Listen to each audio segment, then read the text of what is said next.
Dizem que certa vez o físico alemão Albert Einstein falou que os juros compostos são a maior força do universo. Segundo ele, quem entende ganha e quem não entende paga. Nesse vídeo eu vou explicar como os juros compostos funcionam e também como usar eles a seu favor, ou seja, para ganhar dinheiro. Então vamos lá?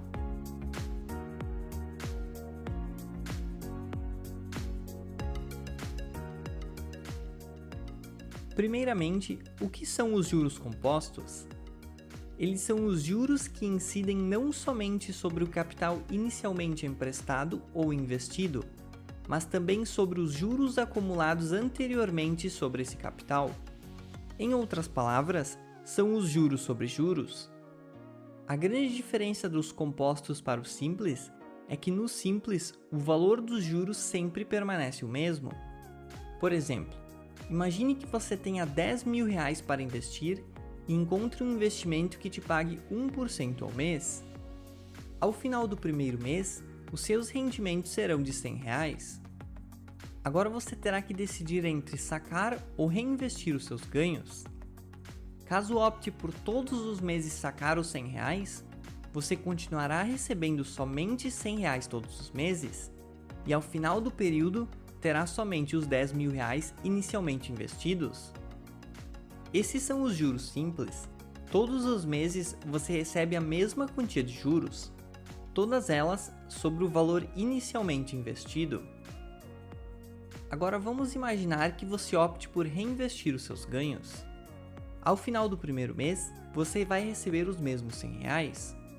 Agora no segundo mês, como os seus R$100 estão sendo reinvestidos, você não receberá mais 1% sobre os 10.000, e sim 1% sobre 10.100. Ou seja, no segundo mês, você vai receber R$101. Se reinvestir todos os seus ganhos novamente, no terceiro mês você receberá R$102,01, no quarto mês R$103,01 e continuará assim até o final do período. Note que nesse segundo exemplo, você está recebendo pagamentos não somente sobre o capital inicialmente investido, como também sobre os ganhos que foram reinvestidos. Isso é o que nós chamamos de juros compostos, ou seja, os juros sobre juros. Quando estivermos falando sobre juros compostos em ações, esses se referem ao processo onde os ganhos de um determinado ativo, seja através do lucro, ganhos de capital ou dividendos, são reinvestidos com o intuito de gerar ainda mais ganhos. No longo prazo, essa prática vai criar um crescimento exponencial, pois o investimento vai gerar ganhos tanto através do capital inicialmente investido, como também dos ganhos que forem reinvestidos. Talvez a melhor forma de visualizar isso é pensar em uma bola de neve rolando do topo de uma montanha. Ela pode começar pequena, mas conforme ela desce, ela vai pegando mais neve até formar uma bola de neve gigante. E é por isso que esse efeito dos juros compostos se chama o efeito bola de neve. Quanto mais tempo essa bola rolar, maior ela vai ficar. Mas em se tratando de investimentos, o fator mais importante é o tempo. Na fórmula dos juros compostos, o fator exponencial é o tempo. Quanto mais tempo você tiver para investir, menos precisará de dinheiro e juros para chegar até onde você quiser. O melhor exemplo de como a magia dos juros compostos funciona é Warren Buffett. Com 91 anos de idade, Warren conta com uma fortuna avaliada em 96,6 bilhões de dólares. O mais interessante é que ele fez aproximadamente 98% dessa fortuna depois dos seus 56 anos. Se olharmos para o gráfico de crescimento do patrimônio de Warren, notamos que esse número vinha crescendo aos poucos, mas nos últimos anos ele teve um crescimento exponencial. Como eu disse antes, quando se trata de juros compostos, o fator mais importante é o tempo. Por isso, quem quiser utilizar eles ao máximo, deveria começar a investir o mais cedo possível. Você deve estar se perguntando, mas eu não entendo nada sobre investimentos, então por onde eu posso começar? Que tal começarmos pela poupança? Vamos dar uma analisada. Embora a poupança seja melhor do que gastar todo o seu dinheiro, ela é um péssimo lugar para mantê-lo no longo prazo. Isso porque ela pode até oferecer uma forma sem risco de ganhar pequenos juros, porém o seu dinheiro vai perder valor conforme o tempo passa. Isso acontece porque a taxa de juros paga pela poupança é menor do que a taxa de inflação. Por exemplo, se eu colocar R$100 na poupança e receber R$10 de juros a cada ano, isso não será um retorno ruim, serão 10% ao ano sem eu correr risco algum. Porém, se fizermos isso e a moeda estiver sendo inflacionada em 10% ao ano, então eu não terei nenhum retorno real sobre o meu investimento. Isso porque o preço de todos os bens e serviços vão aumentar na mesma taxa. Então, a primeira regra em investimentos é que os seus ganhos devem crescer a uma taxa maior do que a inflação, e a melhor forma de conseguir isso é investindo em ativos geradores de renda, como fazendas, imóveis ou negócios. Ok, mas e se eu não souber nada sobre investimentos? Como saberei se estou escolhendo certo? O próprio Warren Buffett diz que a maior parte das pessoas não deveria tentar escolher ações por conta própria. Ao invés disso, ele sugere a compra de fundos indexados com baixa taxa de administração, que são conhecidos como ETFs, que clonem o desempenho do índice S&P 500. Comprando esse fundo, você estará exposto às 500 maiores ações listadas nas bolsas dos Estados Unidos. Essa é possivelmente a melhor forma de comprar um pedaço dos Estados Unidos e nunca mais ter que se preocupar com nada. No curto prazo, a economia americana pode até apresentar problemas, mas no longo prazo, todos sabemos que ela vai se recuperar e crescer. No caso do S&P 500 e de suas empresas, os seus ganhos vão vir tanto através de dividendos, como da valorização de suas cotas. Mas é de extrema importância para o investidor que esses ganhos recebidos sejam usados para comprar ainda mais cotas, assim tornando seus rendimentos futuros ainda maiores. Por exemplo, de 1960 até 2021, $10 mil investidos no S&P 500 teriam se transformado em pouco mais de $795 mil. Incrível, né? Mas se os dividendos tivessem sido reinvestidos, esse número subiria para $4,9 milhões.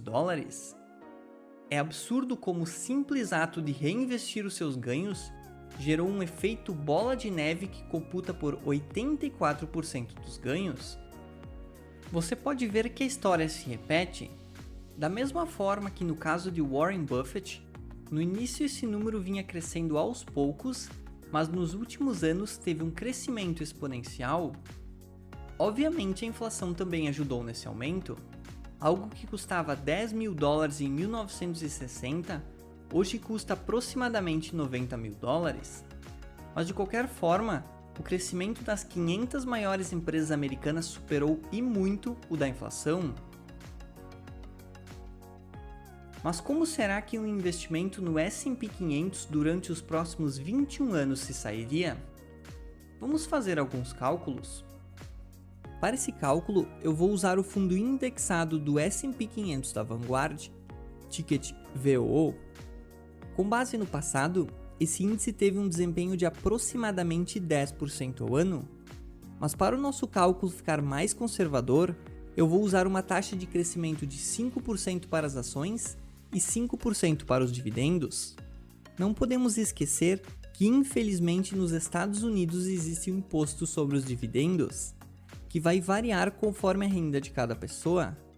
Mas no caso de nós brasileiros, pessoa física, essa alíquota é fixa e ela é de 30%.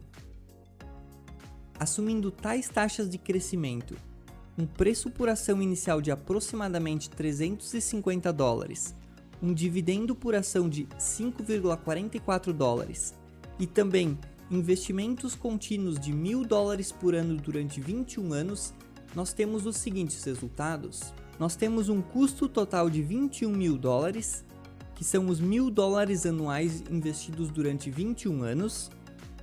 Nós temos um resultado final de $35.719, caso os dividendos não sejam reinvestidos, e um resultado final de $40.632, caso os dividendos sejam reinvestidos.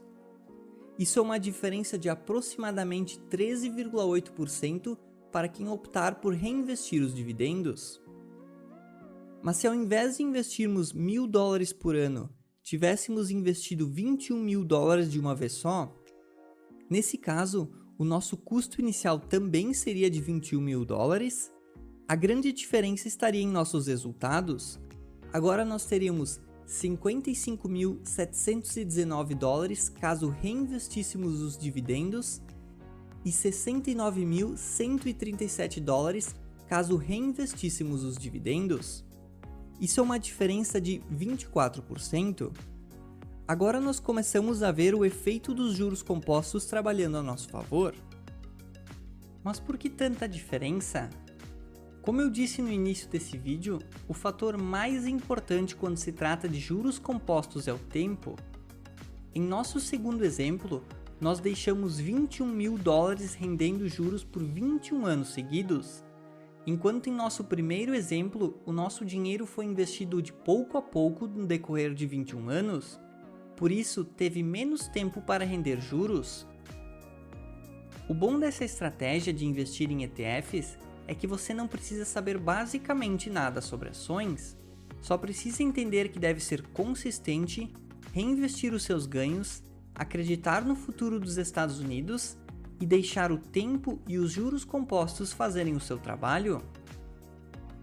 Agora vou mostrar na prática outra estratégia de investimentos, que é a de investir em empresas pagadoras de dividendos. Essa estratégia consiste em investir em empresas excelentes que não só pagam, como também crescem os seus dividendos de forma consistente durante muitos anos. Exemplos dessas empresas são a Pepsi, a Coca-Cola, a P&G, a 3M, a Johnson & Johnson e o Walmart. O principal motivo para usar essa estratégia é que ela gera fluxos de caixa consistentes sem a necessidade da venda das ações.